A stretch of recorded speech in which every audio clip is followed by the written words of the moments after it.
Hello everyone, my name is Jaybird and welcome back to Cupid. I'm just gonna make sure that my volume settings are still the same as they were before. So you're... Okay. Sorry, just making sure. Anyways, let's just jump into it. We're gonna continue.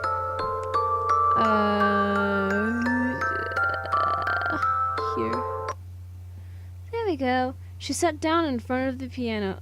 Oh yeah, just so you know, my dog is on my bed sleeping, so if she gets up while I'm doing this, then just so you know, I might have to get up and let her out of my room because I closed my door.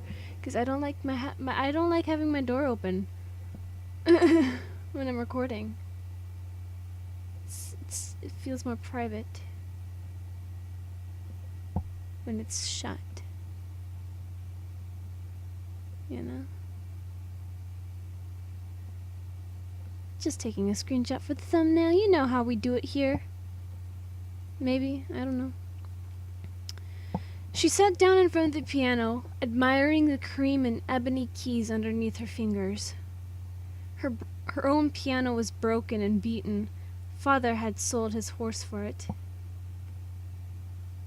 The A3 key never played, and the strings would creak when it was cold. But it never had failed her. She knew the keys like they were her own fingers. She whispered to the new piano softly, as if coaxing a beautiful, untamed animal. "Let's be friends, okay?" She saw Rosa at the far end of the podium, watching her diligently. There was a renewed vigor in her blood. She could hear the keys calling out to her. "A song like that would make him smile." She placed her fingers on the keys. She began to play.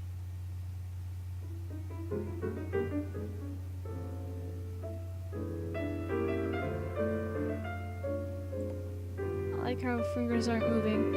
Okay, we're just gonna sit here and watch then.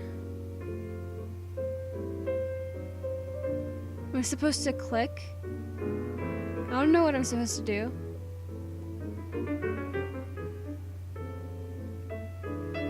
Am I supposed to continue? What am I supposed to do here?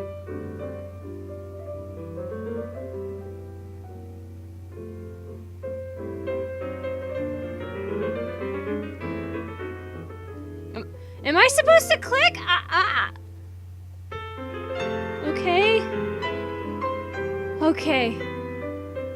Okay. I thought I'm like, what am I waiting for? At the ring of the first few notes, it became apparent to the audience that this girl was something special. Here was a little girl, barely tall enough to reach the pedals of the piano, playing as if she owned it. There were times she'd miss a note or two, but that didn't matter. She played the song to make someone smile, and it touched everyone present. Her musical skill was far beyond her years. Her fingers caressed the keys as if she was making a flower crown, carefully weaving the petals. She knew the correct way to tie the leaves so they wouldn't tear, like all smart little girls did. I don't know how the fuck to do that, and I'm pretty sure I'm smart. God. As the piano sang under her hands, Catherine seemed to disappear right in front of the audience's eyes. I just realized something. Her name's Catherine. And I have that game, Catherine. You know, Catherine! You know, Vincent Brooks. Right? That's his name? Vincent Brooks? Is it either Brooke or Brooks? I think it's Brooks. I don't know. But that's all I could think of is like, Catherine! The opening screen. It's great. I have yet to beat that game. I just haven't played it in like a few years, and I need to play it some more, because I mean, I know what happens in the game, but I just wanted the game for myself because, you know, I want to experience it too. So, yeah. She was just a vision after all, somebody leading them down a dream. A dream of a garden, the springtime, the shade of a tree on a windy day, The couples in the audience tightened their grip on the hands of their partners. Some closed their eyes and let the music saturate their soul. Sweet memories of youth. A first love. The yawn of a newborn. Oh, look at that! Oh, we're so pretty! Or she's so pretty, we're not her. We're not her at all. Rosa's eye shone as she stared at Catherine. We're gonna take a screenshot because that's what we do around here. We take screenshots of everything because that is what I live for at this point.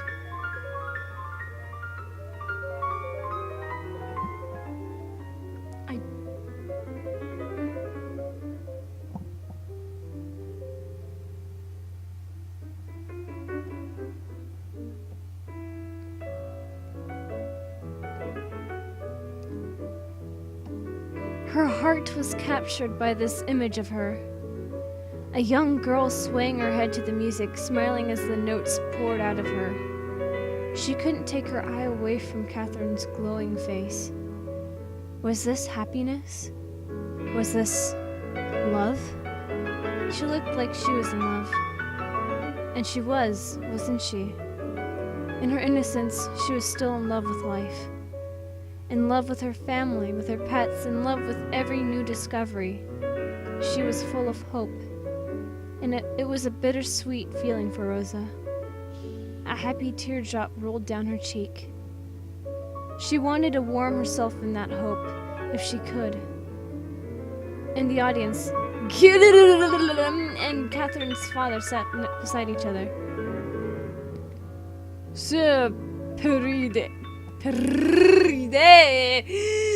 I don't know how to say these words.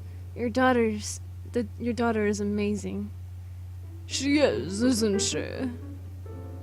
I mean, pardon my arrogance, my liege.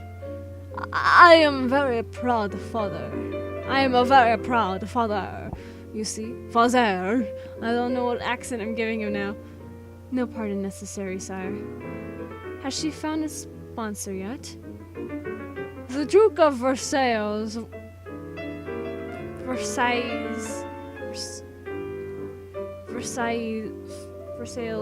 right? Versailles? Ugh. I mean, I've seen this word before and I've heard it before, but now that I'm seeing it again, I don't remember how to pronounce it. I'm sorry. I was stupid. I play these games at the end of the day to relax. Or most of the time at the end of the day to relax. So at this point, like, I'm completely dead. So one spoke to me about it, but we have not made any arrangements. Then I must steal her away as soon as possible.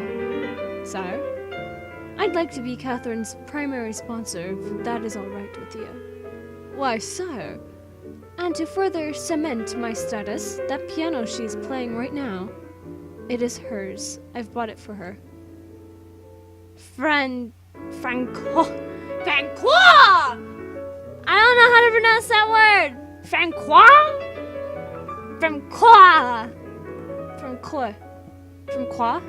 Is it Francois?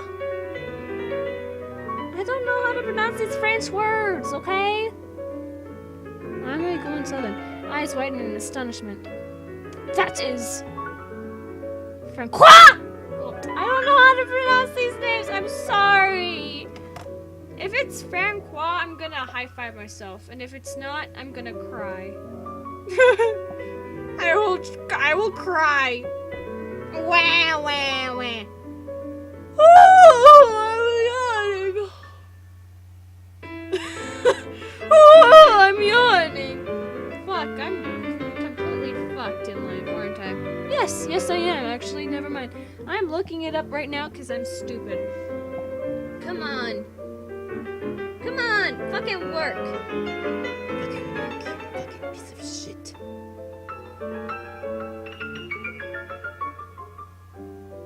I like how the music's still going.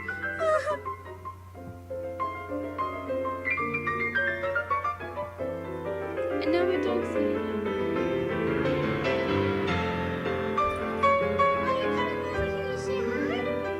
Oh, you're closer to mommy, because mommy's awesome. I don't know. I think I'm dying. Sometimes I forget that I'm existing right now. That I'm an actual live person and that this is real life. Sometimes I forget that. I don't know why, but I do.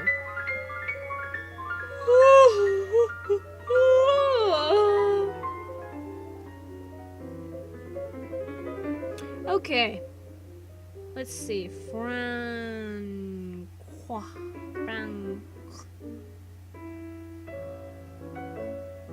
Did it loop? Did the music loop? Let's see. Francois. Right? Francois? Okay, go ahead. Francois. Okay, Francois Gold. That is beyond generous, sire. He smiled. Well, I must make it hard for you to refuse me, you see? You know, I looked it up last episode and I forgot it already. I'm an idiot. Okay, let's see. Gimme. Gimme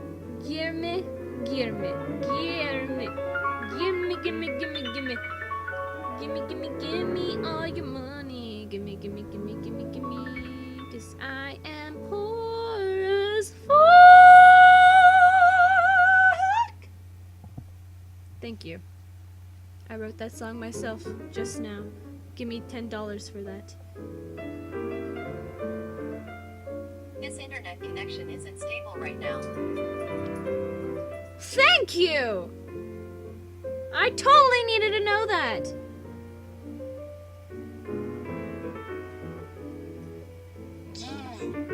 Gimme. Gosh, Homer, you're an ass. Okay. Gimme. His name is Gimme. France.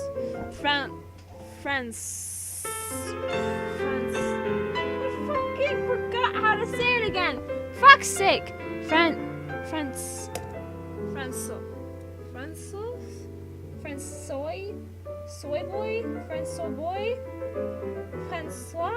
No, it's not Francois. I already figured that out. I'm a fucking idiot. I'm an idiot, okay?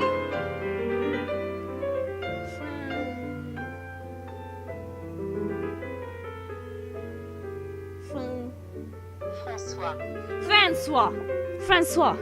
Oh, I was right the whole time. Francois. Wow! Wait, was I saying it Francois before? Okay, I am dying. Okay, well, I must make it hard for you to refuse me, you see? I took the opportunity of asking you outright. You see, the Duke might offer an extravagant piano plated in gold. In that case, I have no choice but to humbly concede. What? I'm kidding. The Duke of Versailles is the worst miser you will ever meet. The men chuckled. Of course, I shall be paying for her musical tutoring as required, along with ample stipend to accommodate your family. You don't have to look so surprised, monsieur. Your daughter is a star. There is an effervescence about her that enraptures the soul. God, stop using big words, okay? There is no doubt in my mind that she will succeed. Thank you deeply, my liege. Please call me by my name, monsieur. Let me remind you, this generosity isn't without charge. Her tutoring will be done at my house. I want to monitor her progress. I read that creepy because I thought that was creepy, okay? Dude, are you gonna rape this kid? Please don't rape this kid. Don't tell me there's actual child rape in this. Don't tell me there's actual child molestation. That is gonna kill my YouTube channel. Although it's technically already dead, but whatever. Apart from that, I'd very much like Catherine to visit me and play from time to time. Okay, that is creepy. Music is one of my true passions. Her presence would benefit my mood tenfold. Okay, this is really creepy. I'm sure he means well, but I'm creeped out. If I'm right about me being creeped out, fucking or yay. Of course, sire, that is a small price to pay for all your offers. I wouldn't be saying that so fast now. On the contrary, monsieur. You don't have to decide now. Kindly think about it. Thank you, my lord. Sir Guillemot. After the performance, Catherine and Rosa went to the Marquis garden to play. Francois and Guillemot lingered on their tables, sorting out the details of Catherine's further education. Emilia! Wait a minute. Emilia. I love the stereotypical French music.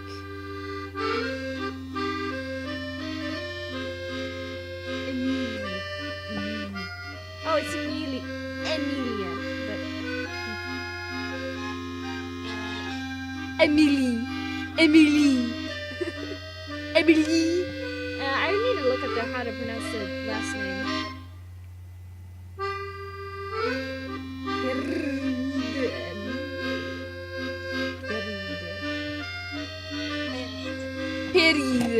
Emilie, wandered about the crowd, searching for a familiar face. She had arrived halfway through Catherine's performance, just in time to gush at her little sister's applause. Oh. Unfortunately, she couldn't find her father in the crowd. When she finally caught sight of the back of his head, she approached him hastily. Father! There you are! I'm gonna give her a French accent. I've been looking all over for you. I'm not doing it great. I am sorry, French people. Emily stopped as she saw the man her father was talking to. It was none other but the Marquis himself. Yeah, I kinda know. She fixed her hair self-consciously and curtsied. My lord, pardon my intrusion. I didn't realize.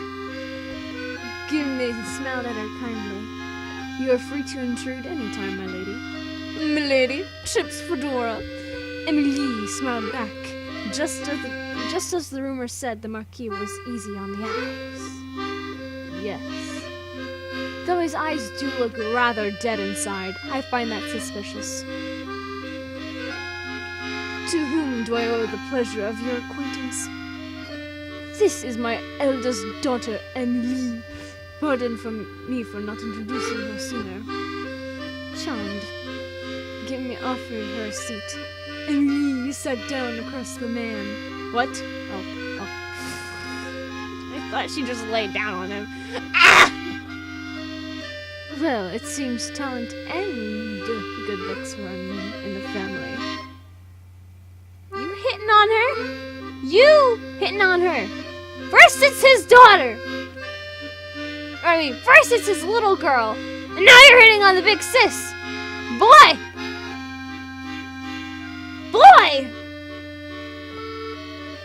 Francois rubbed his neck. Yes, my daughters are my pride and joy. Thankfully, they both took after their mother. Surely not, Monsieur Cupid. The eyes are yours, earnest and loving eyes. Yeah, look at that. She's like, bitch, you fucking lying. Emily snorted at such sappy words. Her father was clearly basking in the compliments. If this really was the famous Gumi the rumors talked about, then he wasn't exactly much of a charmer, was he? She didn't know what all the fuss was about. The ladies in the house she worked for could not seem to stop talking about this man. Admittedly, there was something morbidly curious about the way he looked at people. Like he was always distracted and could only say words that were expected of him. I'm pleased to have finally met you, sire. I've heard a lot about you on my travels. Oh, good things, I hope. Look at that smirk. Depends on the tabloid and the day of the week. Oh, she's feisty one. Emily thought to herself and chuckled. Oh. Wait, we can read people's thoughts now? What the hell? Why can't we read his? His are the most interesting ones so far. I want to know if he's really that innocent when it comes to his daughter, Catherine. You are a governess, I was told. Where do you work? With the Dmitri household, sire. Ah, yes, I heard you were marrying into the family soon. Oh, father, I told you not to tell anybody yet. I didn't, but you know how people talk. Word travels fast. Pardon the comment then, my lady. Please. Your betrothed is a lucky man, I'm sure. The conversation endured through the afternoon. Small talk, musical composers, their little town. Catherine's musical background, Francois' students, Emily's work. Emily played with her napkin, offering droll opinions on the particularly droll topics. All throughout the exchange, Emily observed the infamous Marquis de Gaulle. This was him? The audacious, shameless flirt of the royal court and tabloids? According to rumors, he was able to bed both the widowed Countess of Devonshire and her daughter at the same time! Fuck, man! He is a playboy! And even had a tumultuous relationship with the Prince of Garnet? I don't know. He didn't limit himself to royalties, or so the tabloids said. His latest fling was with an English poet, who, they say, almost killed him when he was caught with another man. Or woman. At this point, who knew what was real and what was a blatant lie made up by the newspapers? She had looked forward to meeting him.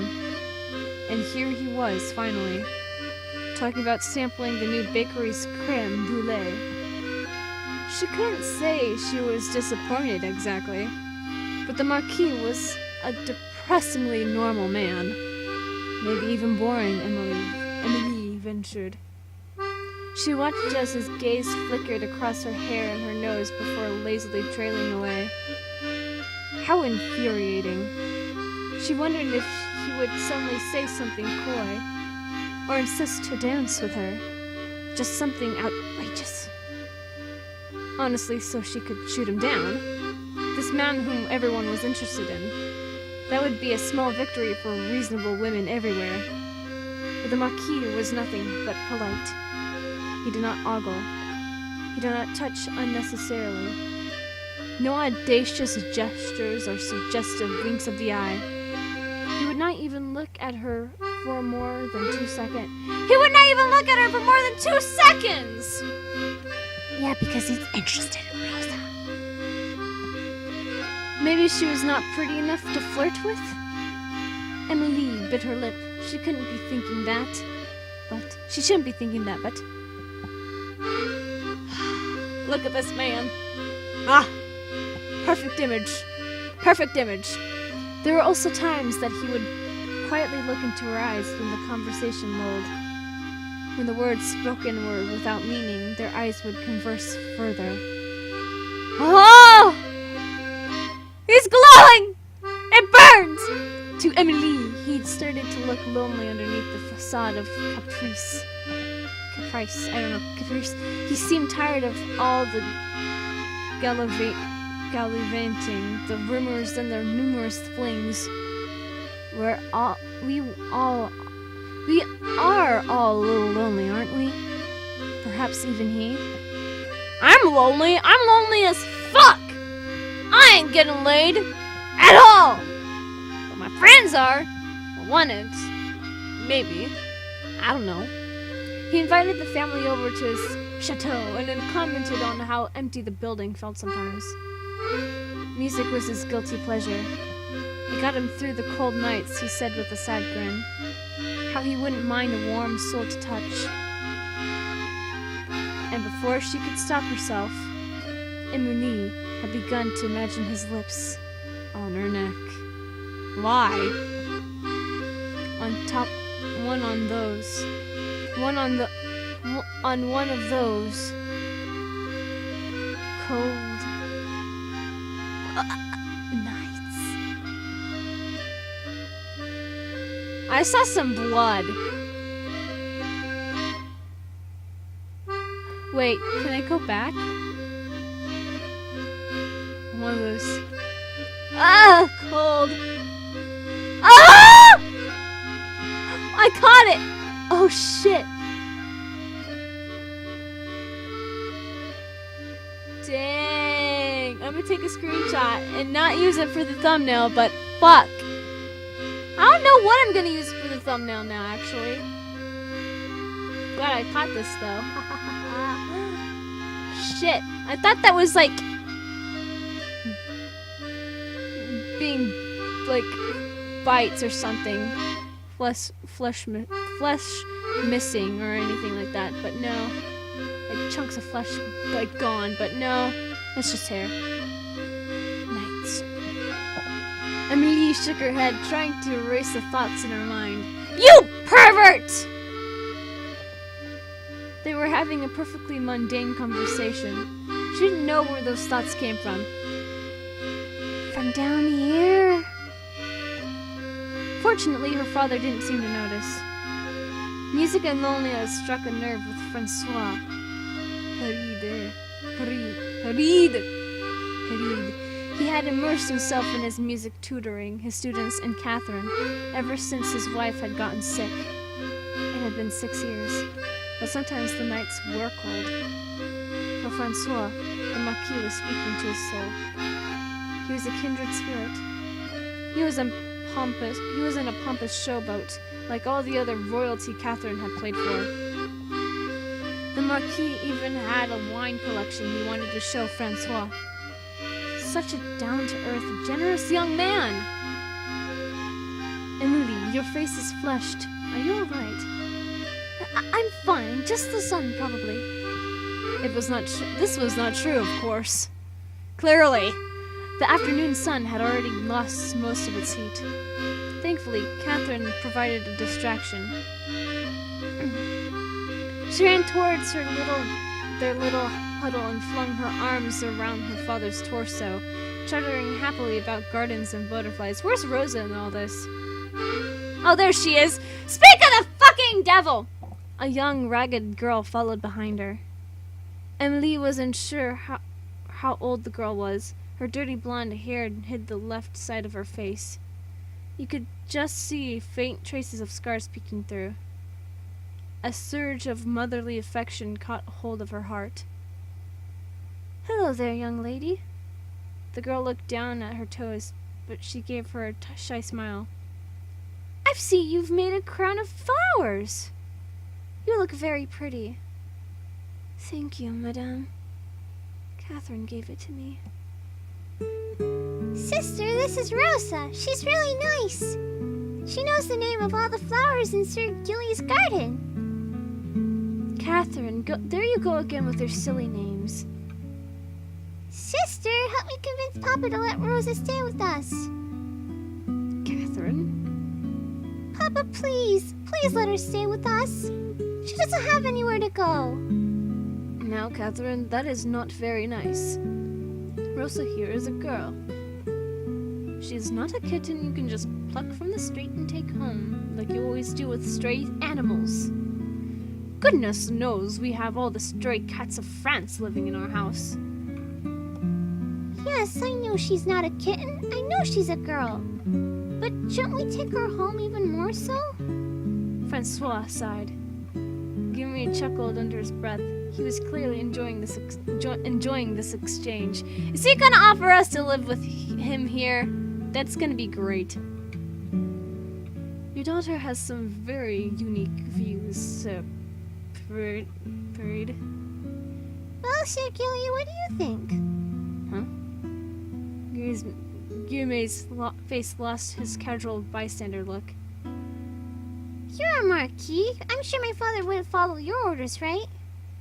Shouldn't we take Rosa home? Guillermo's brows furrowed at being put on the spot so suddenly. He stole a glance at Francois, who was silently pleading with him with his eyes not to humor the child. He cleared his throat. Well, I'm sure it's up to your father since he owns the house. He will have to clothe and feed Rosa, you see? Yes, but I've got all that all figured out. Ever since Sister moved to work, nobody minds the house anymore. And I have to wash the dishes every time. Ugh. Papa's so busy and we always have enough food for the two of us. If Rosa stays, then I wouldn't be so lonely on my own. She'll wear Sister's old clothes and we'll mind the house when both Sister and Father are away. She can wash the dishes sometimes and I'll wash them sometimes. Guillermo and Francois shared a look. And besides, if it were up to me, I'd have people take one girl home in their house and give her food. Girls don't even eat that much. Not sure about boys. God! She's just hidden everything. She's thought for a bit. But I'm not sure it's too much that people can't take them home too. One time I ate one whole plate of potatoes and my stomach hurt. If Rosa was there, I wouldn't have eaten so much. Maybe.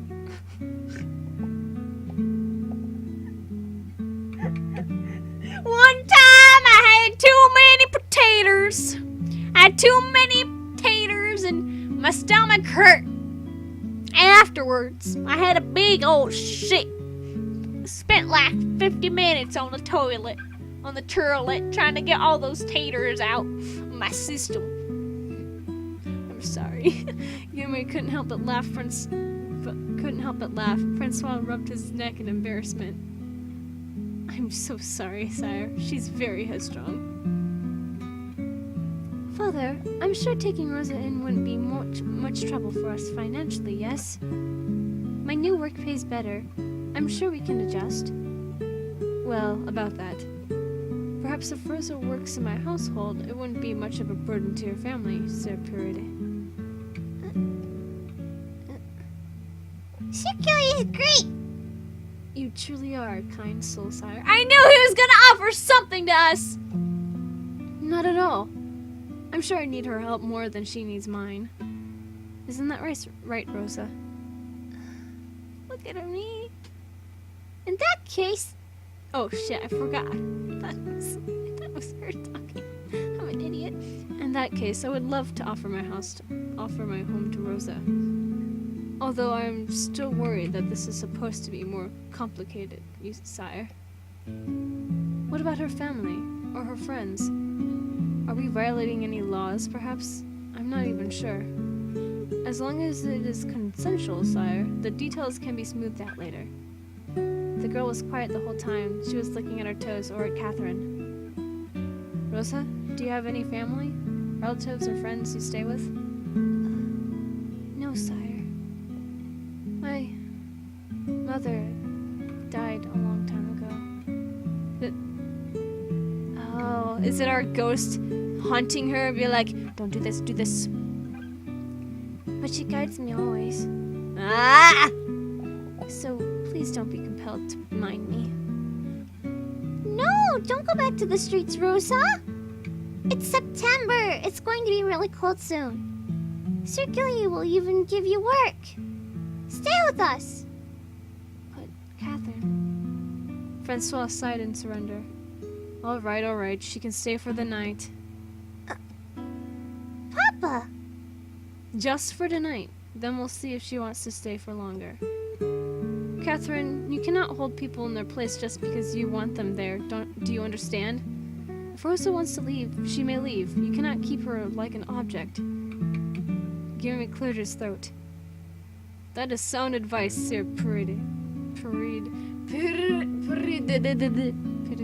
Yes, Papa, I understand. Rosa, please make yourself comfortable in our home. Thank you. Papa is the best. Catherine turned to Gary again. Sir Gilly, don't you think if everyone with the house takes one person home, nobody would freeze in winter? You should make it into a law. They'll obey you because you're a marquis. Because you're tall. Oh, so people obey my orders because I am tall. What a compliment! Well, you're taller than my papa, at least. He'll never be a marquis. Francois pulled on his daughter's ear with embarrassment. Catherine, mind your manners! I'm so sorry. Sorry, sire. Gimme shook his head, his eyes trailing over the Paride family. Emily watched him curiously. That same sadness once again surfaced for the briefest moment. You have a lovely family, sire. I am quite jealous. You make me want to settle down myself someday. He chuckled. Maybe. Emily's heart skipped a beat. Did he just look at her when he said that? She can be sure. Catherine is perfect the way she is. It is one of the reasons why I am very invested in her. I'm creeped out, man! Stop saying crap like that! Ah! Don't touch the child! Don't touch the child! It makes it worse! There's a lot of images in this game, though. I like it. Give me that down so that he was eye to eye with Catherine. There's a lot of what are they called? This lens flares? Not exactly. Light bubbles, I guess. I don't know what to call them. All I know is that I'm gonna take a screenshot. I don't know what I'm gonna use for this fucking thumbnail. Because there's so much images that I could choose from.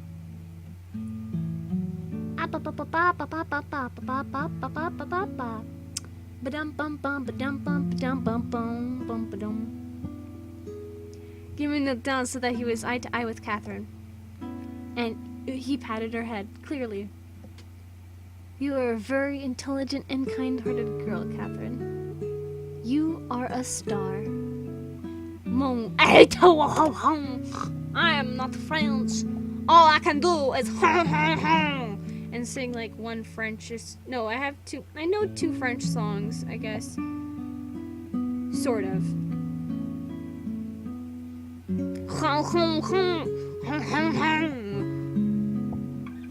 Mon chéri. Mon. I know mon is mine, right? My. It's either my or mine. Mon. Oh, it's my. My.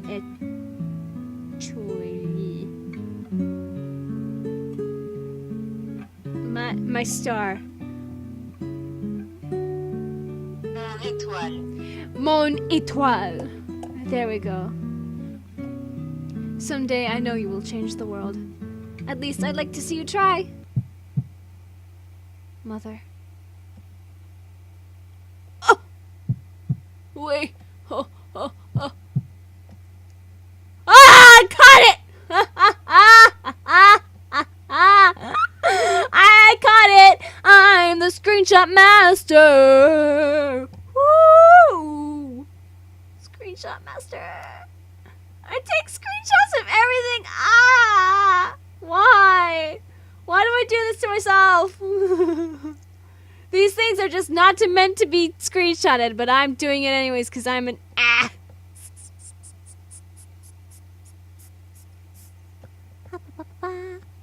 Mother, help me. Oh shit! I was too late. My chest.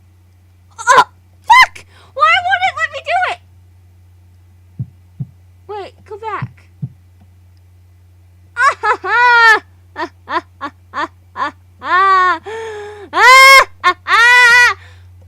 there's blood on the fingers. There are blood on the hands. There is blood on the hands. There's blood on the hands. Wait, fuck. No. We're taking a screenshot of everything. I don't care anymore. This is how I live my life. You may disagree with my life choices, but this is all I have left in my life. Are these lovely images to look back on? I can't breathe. No. Can't. Oh, fuck. Oh, fuck. This is disgusting. What the hell? What is this? What is this? Oh, shit. There's vomit and there's blood. Oh, my God. Fuck. This is fucked. This is fucked. This is fucked. Holy shit. What the hell am I looking at? Why do I keep taking screenshots of all this? Catherine!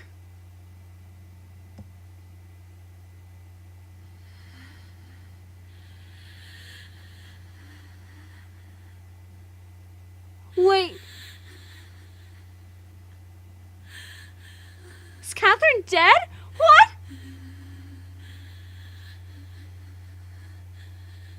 What is this sound effect?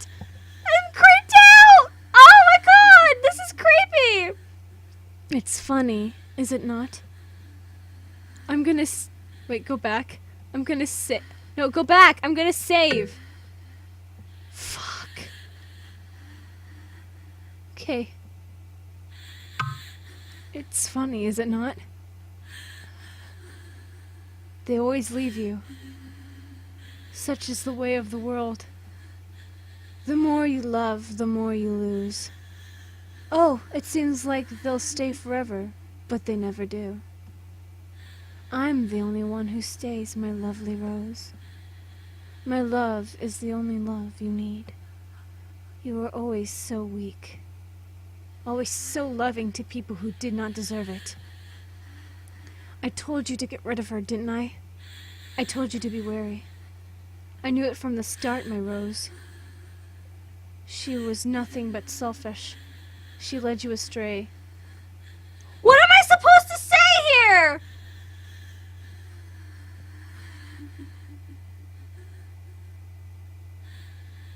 I'm scared. This sound is scaring me.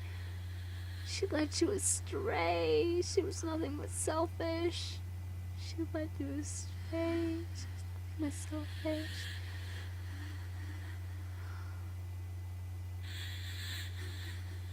Oh, she led you astray. Catherine was a curse. Oh my god. What the hell? What happened? She drove you to a love I warned you about. I knew she would just cause you pain. I'm glad she is dead. Oh my god, what happened? How is she dead? Did she hang herself? Who hung her? And why? What the fuck happened? This fucking escalated. Holy shit! I'm glad she is dead. I am glad you are back to me. These are both awful. Oh god. I'm gonna say this. Fuck. I was so worried about you, darling. She almost led you astray. Away from me! Trust in Mother, darling. I am just glad to have you back to myself. Your silence bothers me, child. She was important to me, Mother. I loved her. Mother only laughed as Rosa screamed out her pain. Rosa felt strong arms shake her awake. Oh, please tell me that she's still alive. Rosa. She opened her eyes and was hit by a strange sadness that crushed her. She was dazed for a moment. Why was she so sad? Then she remembered. Her best friend was gone. She was gone. Rosa? Look at you all dressed up, all fancy-like, with your hair down, cascading over your broad shoulders. Also, nice cape. Rosa, how are you feeling? Gumi sat by her bed, a hand in hers. Rosa didn't realize she had been holding on to it tightly in her fitful sleep. She broke from his grasp and clutched her knees. Rosa? She remained silent. I came to check on you. You went into shock and lost consciousness. I can only imagine how hard it must have been for you to see her like that. His words echoed in her brain, yet she did not register much of their meaning. Rosa still refused to speak, and Gumi fidgeted with his glove. The wake will take place as soon as possible, Rosa. I just wanted to let you know that she's being taken care of. He's hiding something.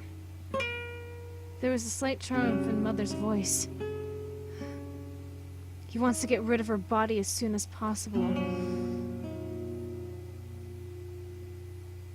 Don't you see it, child? Tell me you're not falling for this. Rosa was tired.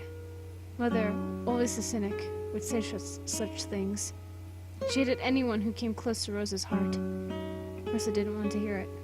She didn't want to deal with anything right now. All she wanted to do was wallow in her loneliness, to curl up inside the hole Catherine had left behind and sleep. Tell me, my child, tell me you see it. Remember the fear in Catherine's eyes in her last days? Look at how he is unperturbed by Catherine's death.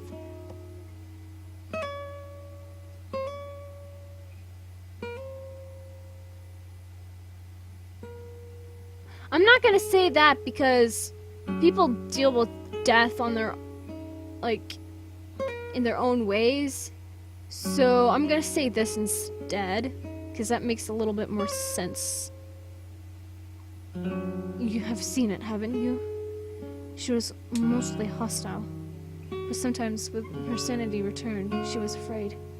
Afraid of this man! Oh, he did do something to Catherine! Ah, you ass! How well do you even know him, child? I've known him for as long as I knew Catherine, Mother. He is a close friend.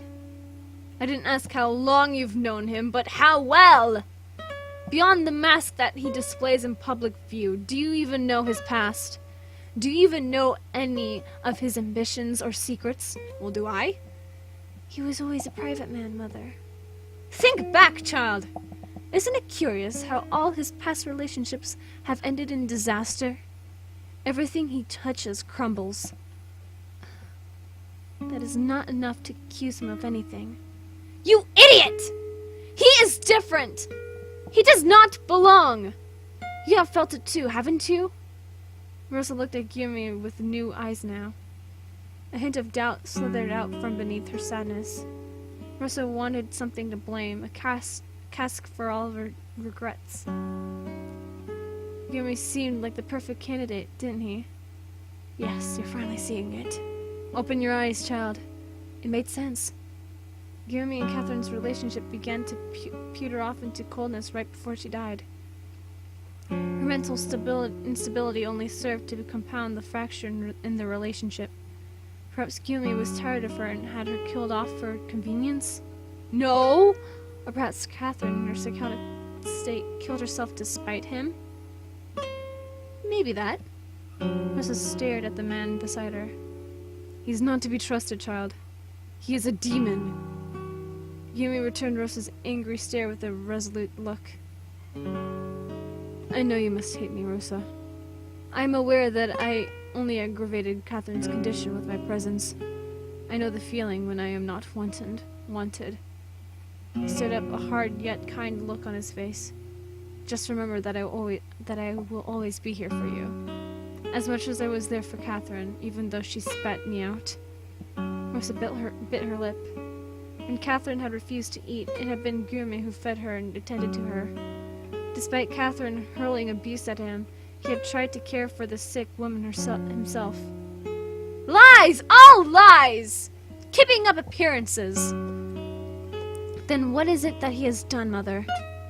Catherine committed suicide. It was not by his hand that she died. Are you just going to leave it at that? Look at his face and tell me you trust him wholeheartedly. Rosa tried to search for the answer in Gummy's eyes, but as always, his face betrayed only a few emotions. I don't know. Mother was screaming now. He killed her! I am sure he did! And you're letting him get away with it! Please, my head hurts. And you say you loved her. You never loved her, you selfish child. I've always known you were this selfish. Just like your father. Stop! You throw people away. Didn't you throw me away when I inconvenienced you? Admit it. You were secretly relieved I died. I would be.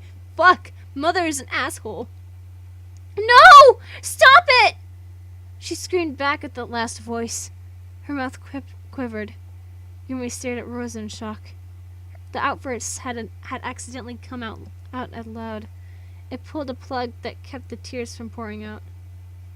Now her vision clouded, and she blinked them away and again. She was not sobbing. She did not even realize her face was wet. Yumi and Rosa stared at each other, both kindred in their sorrow. He knelt down by Rosa's bed and wiped her tears with his hand. He did not say anything while doing this, and Rosa stared blankly ahead. It almost stunned her how many tears a person's eyes could carry. I loved her too, Rosa, he said after a while. I know what you're feeling. She didn't know if it was her own, or if Mother's anger was somehow influencing her, but her chest heaved. She balled up her fist so tightly that her fingernails hurt. Shut up. She spat, and the man recoiled at the uncharacteristic bitterness of her words. Catherine was afraid of you in her last days. You did something to her. I know it. She could feel Mother inside her head, building up her anger. He has to be punished. You are to blame. He has to atone. I know you are guilty. He must be punished. Gimli stared at her dumbfounded for a few seconds, but the man didn't try to appease her. He only stepped closer to Rosa and wrapped his arms around the hysterical girl. Let go of me! Ah! Taking another screenshot for the thumbnail because I'm actually gonna put this on the thumbnail because fuck.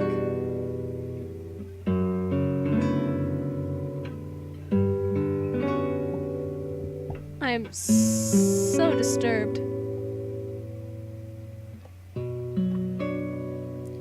It's nice to have a game that's full of all these images, though. That's really cool.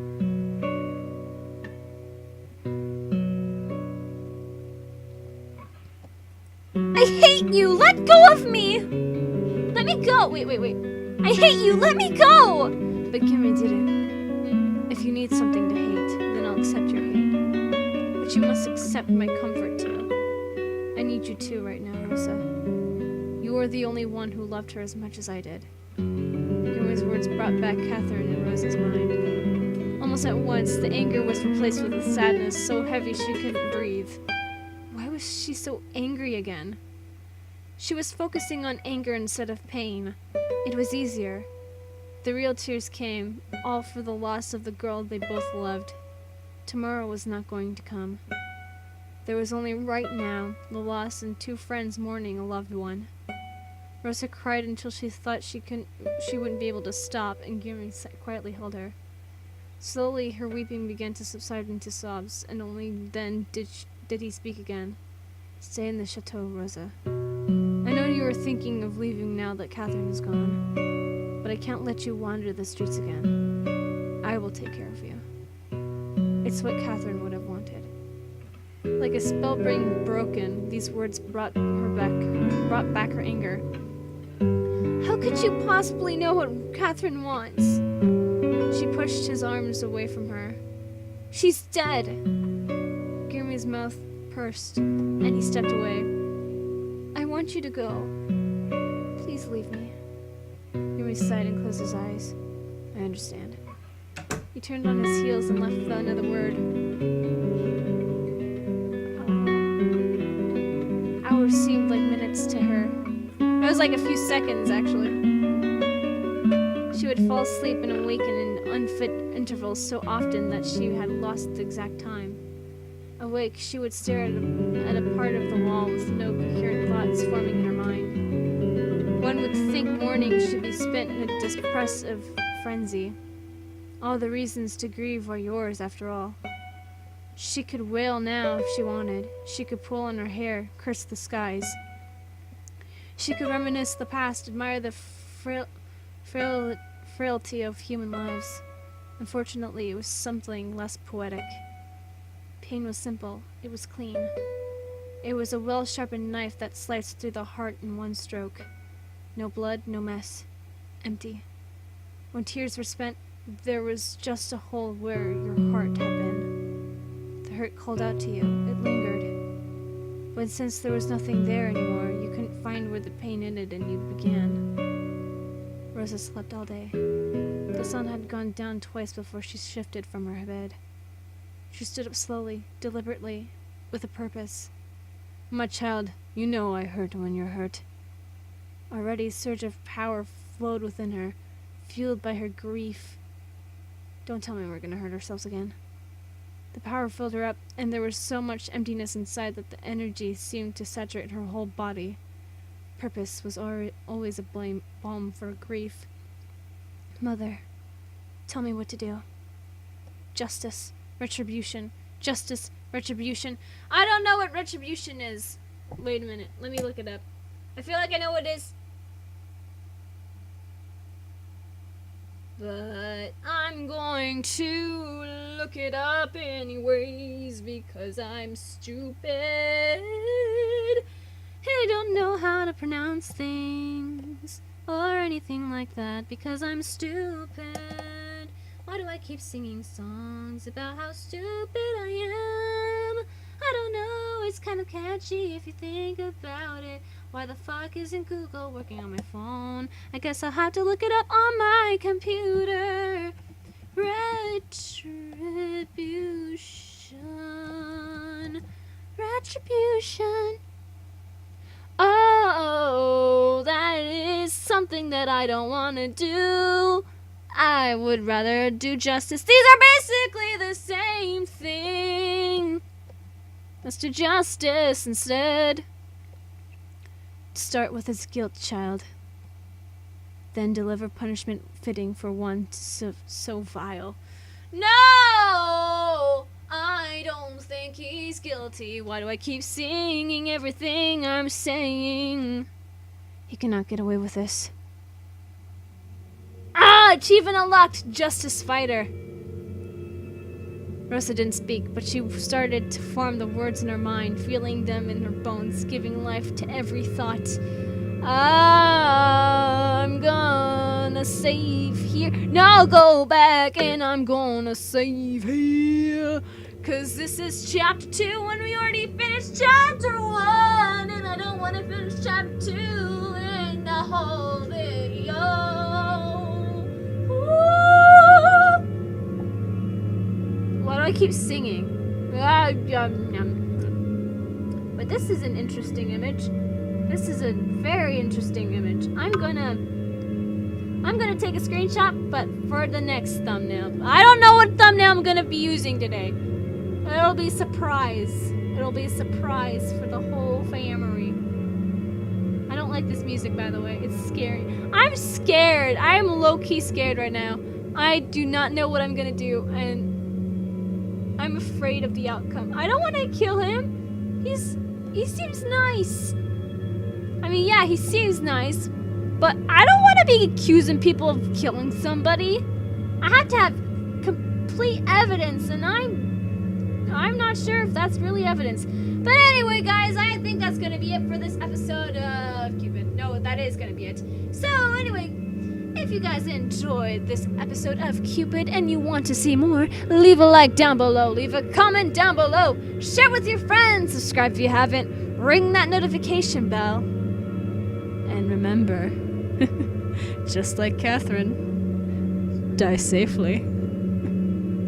Or not safely. I don't know if she died safely or not. But anyways, don't die like Catherine. Die safely. Bye-bye! Fuck.